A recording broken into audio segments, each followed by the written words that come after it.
Kali ini kita akan membahas tentang transfer panas secara konveksi. Di materi yang lain kita sudah membahas tentang konduksi, kali ini kita membahas tentang konveksi. Dalam hal ini adalah di kondisi steady state atau di kondisi yang tidak ada perubahan terhadap waktu. Pada konduksi, benda yang terlibat dalam perpindahan panas itu berada dalam kondisi diam atau stasioner. Misalnya kita memanaskan pipa besi seperti itu. Panas akan merambat melalui molekul-molekul padatan pipa besinya, seperti itu. Sedangkan kalau pada konveksi itu bendanya bergerak, ya. Kalau konduksi itu diam, kalau konveksi bendanya yang bergerak. Misalnya dalam aliran angin, dalam aliran udara gitu ya, atau aliran air, misalnya begitu. Nah, oleh karena itu, konveksi ini akan melibatkan fluida. Ya, fluida itu bisa liquid, misalnya air, atau bisa juga gas. Ya, misalnya udara panas, begitu. Jadi akan melibatkan fluida yang bergerak. Seperti apa gambarannya? Kita lihat. Nah, gerak fluida itu bisa diakibatkan oleh aliran alami atau kita sebut sebagai natural convection karena perbedaan densitas, misalnya seperti itu. Nah, kemudian yang paling banyak diaplikasikan di industri adalah gerakan fluida yang diakibatkan oleh rekayasa atau paksaan, disebut juga force convection. Misalnya, kita memakai kipas untuk kemudian mengalirkan udara panas. Kemudian atau kita pakai blower gitu untuk kemudian menghembuskan aliran udara panas atau aliran air begitu. Seperti itu. Itu dinamakan sebagai konveksi paksa atau force convection. Nah, prinsip dasar dari konveksi adalah Newton Law of Cooling gitu. Jadi misalnya kita punya plat, ya kita punya plat besi gitu katakanlah dengan suhu permukaan Tp, dengan luas permukaan A, kemudian suhu lingkungan, ya suhu lingkungan. Nah, ketika ada aliran udara yang mengenai permukaan benda ini, ya, ketika ada aliran udara yang mengenai permukaan benda ini, maka akan terjadi perpindahan panas secara konveksi yang dibawa oleh panasnya akan dibawa oleh udara yang bergerak ini. Nah, akan ada Q di sini, Seperti itu prinsipnya. Jadi benda fluidanya bergerak, baik udara dalam hal ini ataupun air misalnya, seperti itu. Nah, Q, besarnya Q proporsional dengan luas penampang atau A, dan juga delta suhu permukaan dan suhu lingkungan. Nah, seperti itu. Kemudian ketika kita ingin menghilangkan proporsionalitas ini, menggantinya dengan sama dengan, maka Q panasnya sama dengan H kali A kali delta T. Nah, H ini adalah konstanta. Kita memerlukan konstanta untuk menggantikan proporsionalitas menjadi sama dengan. Jadi kita perlu konstanta ya. Namanya adalah, lambangnya adalah H. Kalau konduksi kemarin adalah K, konduktivitas thermal. Maka kalau yang di konveksi adalah H. H adalah koefisien konveksinya. Koefisien konveksi. Satuannya adalah watt per meter kuadrat derajat Celcius. Nah, ketika kita lihat persamaan seperti ini, maka kita tahu bahwa jika A, luas penampang dari suatu benda, ini naik, maka proporsionalitas dengan kenaikan Q. Q akan naik ketika A, luas penampangnya ini naik. Kemudian jika delta suhunya itu naik, maka proporsionalitas dengan kenaikan Q juga. seperti itu. Nah, koefisien konveksi atau H untuk force convection itu lebih besar, ya, lebih besar. Itu tadi kan juga proporsionalitas dengan Q ya kalau H-nya. Jadi H untuk force convection itu lebih besar. Contohnya apa? Misalnya contohnya ketika kita meniup minuman atau bisa juga di air blast freezer ya. Ketika kita meletakkan minuman panas kita, yang satu kita letakkan di meja, yang satu kemudian kita tiup. Maka akan lebih cepat dingin yang kita tiup dibandingkan yang hanya didiamkan di meja. Kenapa? Karena di yang kita tiup itu kita menerapkan force convection. Kita meniup sehingga memaksa panas ini akan terbawa oleh udara yang kita tiupkan. Maka perpindahan panas yang terjadi akan lebih cepat. Koefisien konveksinya akan lebih besar dan membawa panas itu hilang lewat udara. Seperti itu contohnya. Air blast freezer juga begitu di pabrik-pabrik pembekuan ikan misalnya, itu tidak memakai freezer ya, tidak memakai freezer biasa.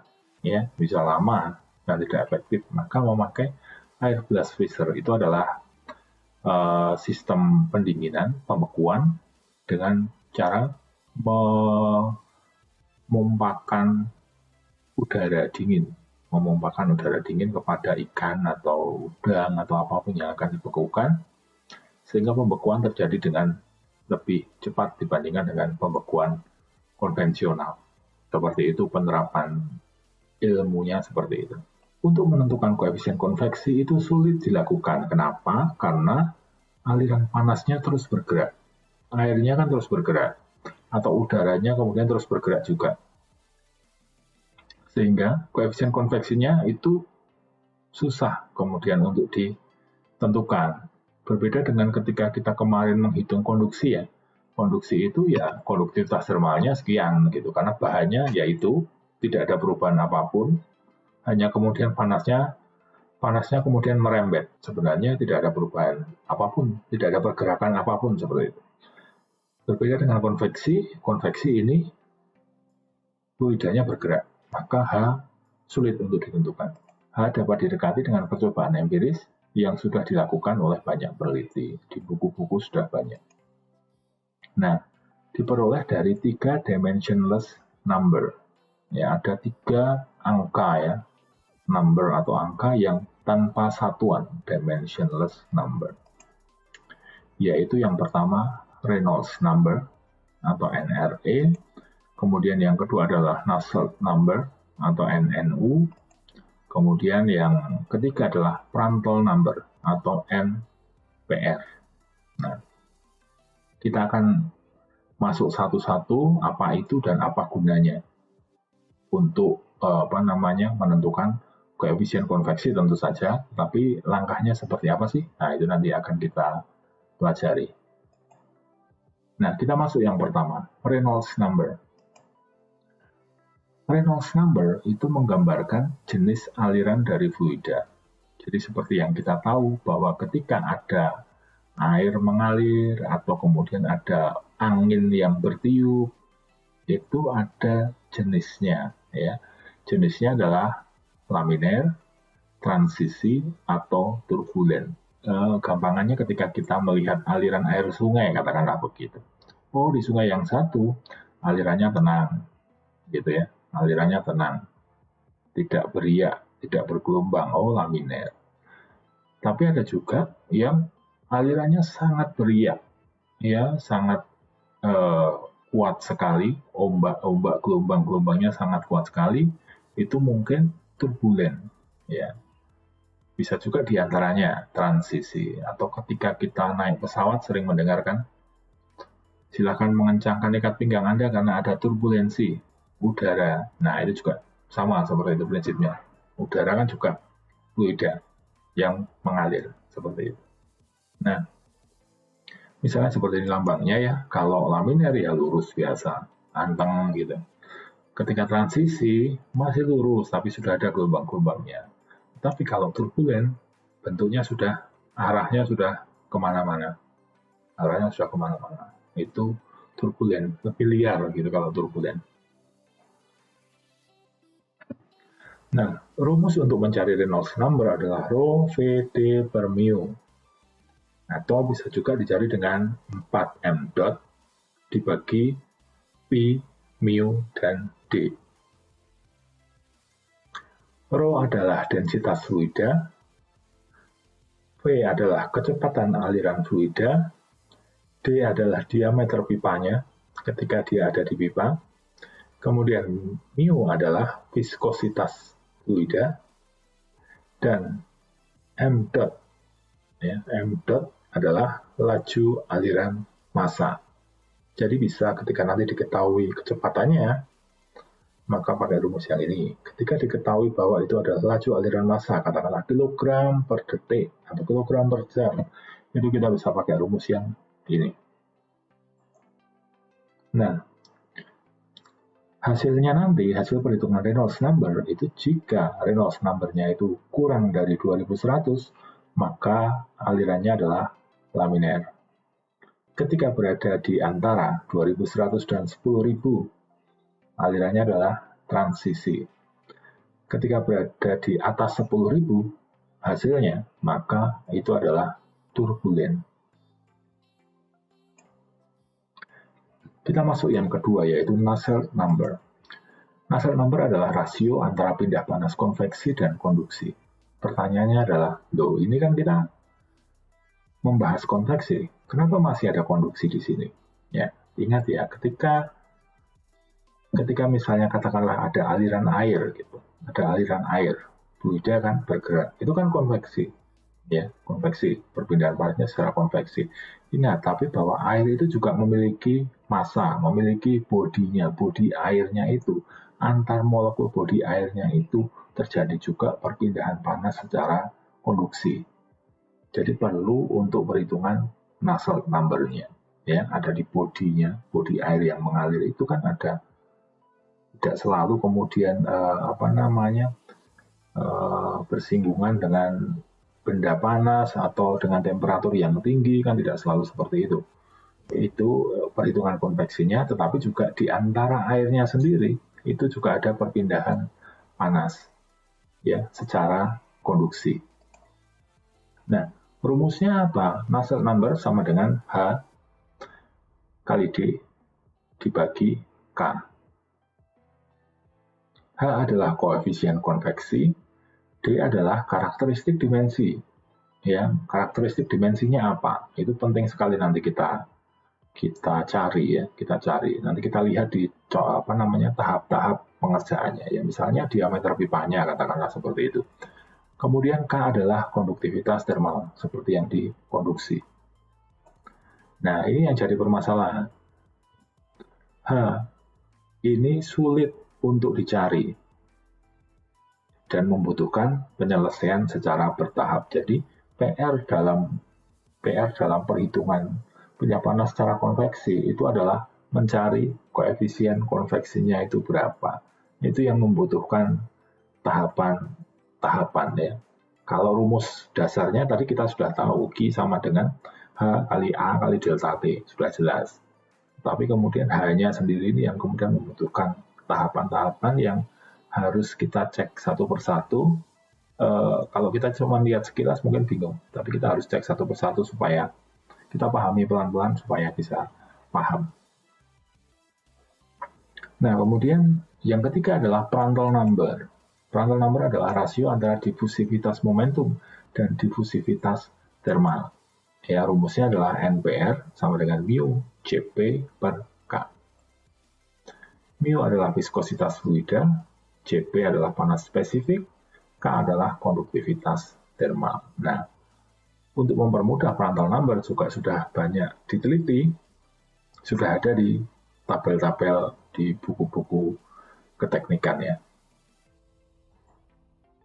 Oke, kita akan masuk ke langkah perhitungan koefisien konveksi. Apa yang harus diperhatikan? Yang pertama, identifikasikanlah bentuk geometri alirannya. Apakah permukaan solid yang kontak dengan fluida itu berbentuk pipa kah, atau bola kah, atau plat kah, atau kotak. kita harus mengidentifikasi bentuk geometri alirannya seperti apa. Ini sangat mempengaruhi nanti. Kemudian yang kedua, kita harus mengidentifikasi jenis fluida dan sifatnya. Jenis fluidanya itu apakah air, apakah udara, ya.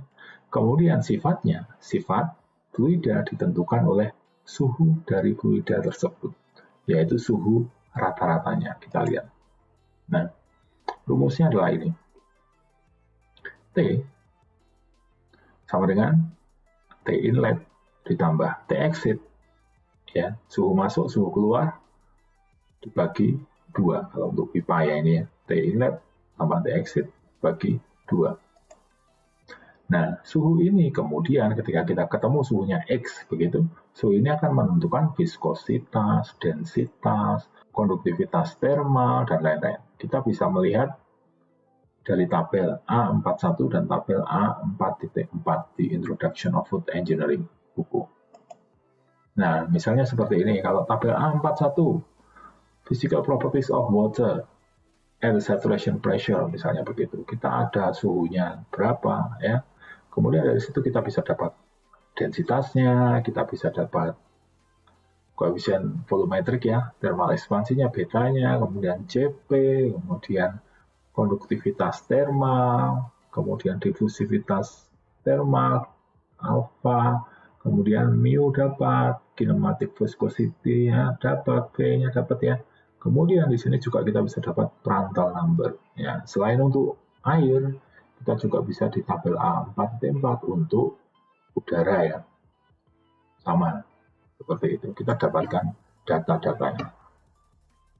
Tinggal mengambil dari tabel ketika kita tahu suhunya berapa, suhu rata-rata ya. Nah, kita lanjutkan langkahnya.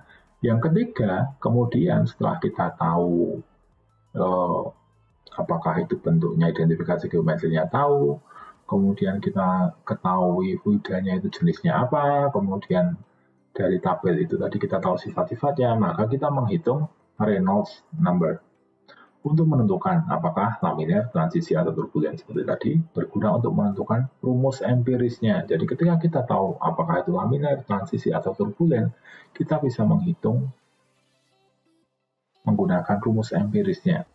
Ya, menggunakan rumus empirisnya, maka kita bisa menghitung H-nya berapa, koefisien konveksinya berapa. Nah, kemudian nomor 4, berdasarkan jenis geometri dan tipe alirannya, ya jenis geometrinya tahu, tipe alirannya ini tahu kan dari Reynolds number, maka dipilih rumus empiris yang sesuai. Kita akan nanti masuk ke rumus empiris satu persatu. Nah, kita masuk ke force convection ya, force convection atau konveksi paksa. Kenapa kita memberikan tekanan di sini? Karena hampir semua proses di industri pangan itu force convection. Ya, jarang sekali yang kita diamkan. Karena apa? Ya, seperti misalnya gambar ini. Nah, ini ketika kita diamkan, maka ini akan dinginnya lama sekali. Ya, harus dibantu dengan mengaliri udara lewat kipas angin atau apapun. Nah, begitu. Itu banyak kita jumpai di industri pangan. Force convection.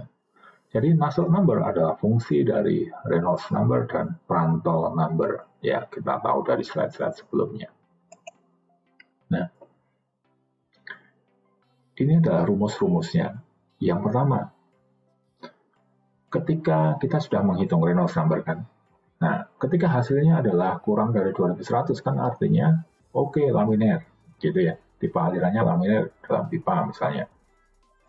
Maka ada 3 skenario ya. Ketika itu asumsinya adalah fully developed dan temperaturnya konstan, maka tidak perlu menghitung, Nusselt number-nya sudah ada, 3,66.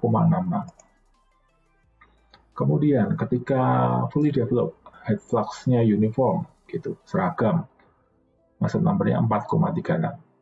Ya. Tapi ketika tidak ada asumsi seperti itu, maka kebanyakan adalah entry region dan fully developed itu dua hal yang berbeda ya. Ketika masuk melalui pipa, maka itu entry region. Ya, kemudian akhirnya nanti sepanjang pipa itu akan menjadi fully developed alirannya. Nah, seperti itu. Ketika tidak ada asumsi seperti ini, maka yang C yang kita pakai.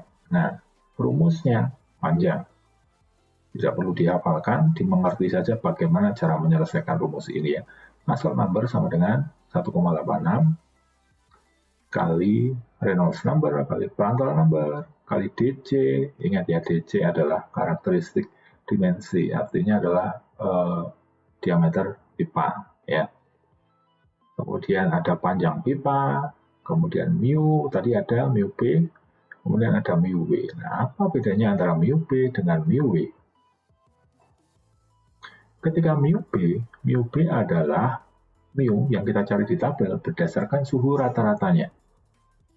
Sedangkan mu W itu adalah dicari di tabel berdasarkan suhu permukaan dari dindingnya, suhu permukaan dinding pipa. Jadi sama-sama mu, tetapi dasar perhitungan kita beda. Dasar perhitungan kita adalah yang ini adalah suhu mu P adalah suhu rata-rata, kemudian mu W adalah suhu permukaan dinding pipa. Itu bedanya. Nah, kemudian jika yang kedua, skenario kedua adalah jika Reynolds number-nya adalah lebih besar dari 2100 tapi lebih kecil dari 10.000, maka alirannya adalah transisi. Maka kita masukkan rumus Nusselt number ya, panjang dan banyak. Nah, yang belum kita ketahui tadi apa? F ya. Maka F bisa dicari dengan rumus ini 1 per 0,790 dan Reynolds number dikurangi 1,64 maka 2. Nah, seperti itu. Kemudian jika pipa alirannya turbulen, artinya ketika kita menghitung Reynolds number, itu hasilnya lebih besar dari 10.000. Maka kita pakai rumus ini. Sama seperti tadi, bahwa mu W itu berdasarkan suhu permukaan dinding. Ya, mu W adalah berdasarkan suhu permukaan dindingnya. Nah, ada juga skenario bahwa konveksi pada non-circular duct, jadi tidak bukan merupakan pipa ya, saluran yang merupakan pipa, misalnya bentuknya kotak seperti talang atau apa gitu ya. Itu ada rumusnya sendiri, 4 kali free area per weighted perimeter. Tapi jarang dipakai kalau di industri pangan, biasanya ya untuk mengalirkan sesuatu yang fluida itu biasanya dipakai pipa-pipa. Kenapa? Ya karena friksinya kan kecil ya. Ketika kotak ini friksinya banyak. Ketika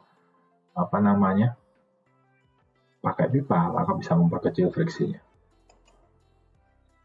Kemudian yang kelima, itu adalah ketika aliran melewati suatu objek. Objek itu terbenam dalam aliran. Nah, rumusnya seperti ini.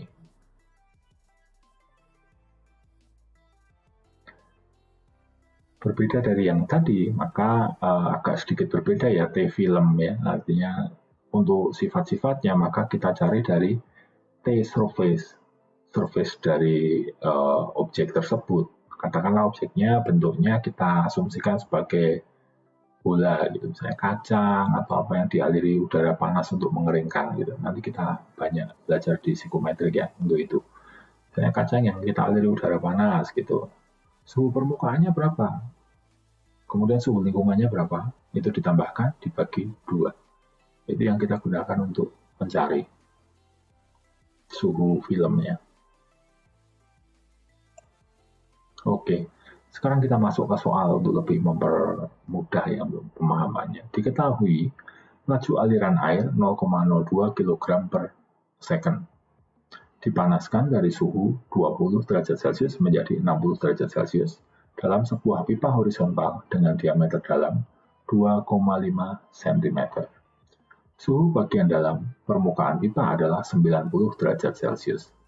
Tentukan koefisien konveksi proses tersebut jika diketahui panjang pipa adalah 1 meter. Nah, kemudian kita terapkan langkah kerja yang tadi ya. Gambarkan prosesnya dulu. Ada sebuah pipa sepanjang 1 meter dengan diameter dalamnya, ya ingat ya diameter dalam adalah bagian yang dalam sini ya, adalah 2,5 cm. Nah, Pipa ini dipergunakan untuk mengalirkan air bersuhu 20 derajat Celcius. Ya, pipanya ini panas, ya. Ketika airnya keluar dari pipa bersuhu 60 derajat Celcius. Nah, suhu permukaan bagian dalam pipa ini adalah 90 derajat Celcius.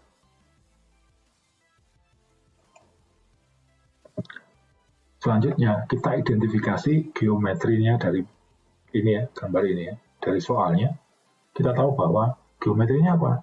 Pipa. Kemudian kita identifikasi jenis fluidanya. Jenis fluidanya kita tahu. Oh, mengalirkan air. Berarti geometri pipa, jenis fluidanya air. Dari sini, jenisnya sudah tahu, maka kita tentukan sifatnya. Ingat bahwa menentukan sifat tadi apa? Berdasarkan suhu rata-rata. Ya. T inlet ditambah T exit dibagi 2. 20 tambah 60 dibagi 2 sama dengan 40 derajat Celcius. Berdasarkan suhu ini, maka kita cari di tabel. Tabel berapa? Ingat jangan sampai salah ya, bahwa karena ini air, maka kita cari di tabel A4.1 pada suhu 40 derajat Celcius. Maka kita peroleh densitasnya sekian, kita peroleh panas spesifik atau CP sekian, kita peroleh konduktivitas termalnya sekian, kita peroleh juga viskositasnya sekian, kita peroleh juga Prandtl number-nya 4,3. Langkah selanjutnya setelah kita tahu itu semua dari tabel, maka kita menghitung Reynolds number-nya. Reynolds number rho VD per mu atau 4 m dot per pi mu d. Ya, karena kita tahu bahwa itu tadi adalah 0,02 kg per detik, maka kita pakai yang ini ya, 4 m dot ya, 4 kali 0,02 pi kali mu-nya sekian kali diameter dalamnya. Ingat bahwa diameter dalam itu harus kita ubah ke meter. Ya, diketahui kan senti, maka kita wajib mengubahnya ke meter. Maka diperoleh Reynolds number 1547,9. Nah, ketika kita tahu hasilnya ini, maka kita ingat lagi bahwa Reynolds number berarti kurang dari 2100 kan. Nah, kita bisa mengidentifikasi alirannya adalah aliran laminer. Nah. Oke, langkah selanjutnya adalah karena tidak ada asumsi bahwa itu fully developed atau apa, begitu suhunya konstan atau apa, maka kita pakai rumus. Kita pakai, ingat lagi, untuk Nusselt number, untuk laminer, tanpa asumsi, maka kita pakai rumus ini ya. Kita pakai rumus ini. Nah, ingat juga dari rumus ini kita harus ingat bahwa mu W itu bukan dicari dari suhu 40, tapi dari suhu permukaan dinding yaitu 90. Maka kita mendapatkan mu W adalah 308,909 kali 10 pangkat minus 6 Pascal second. Maka Nusselt number-nya sama dengan 11,2. Ketika kita sudah tahu Nusselt number-nya, maka kita bisa mencari koefisien konveksi atau H. Tinggal dimasukkan ke dalam rumus. Nusselt number sama dengan H D per K. 11,2 sama dengan H kali 0,025 meter dibagi 0,633 watt per meter derajat Celcius. Maka H bisa kita temukan koefisien konveksinya sama dengan 284 watt per meter kuadrat derajat Celcius. Demikian materi kali ini, kita akan bersambung ke materi natural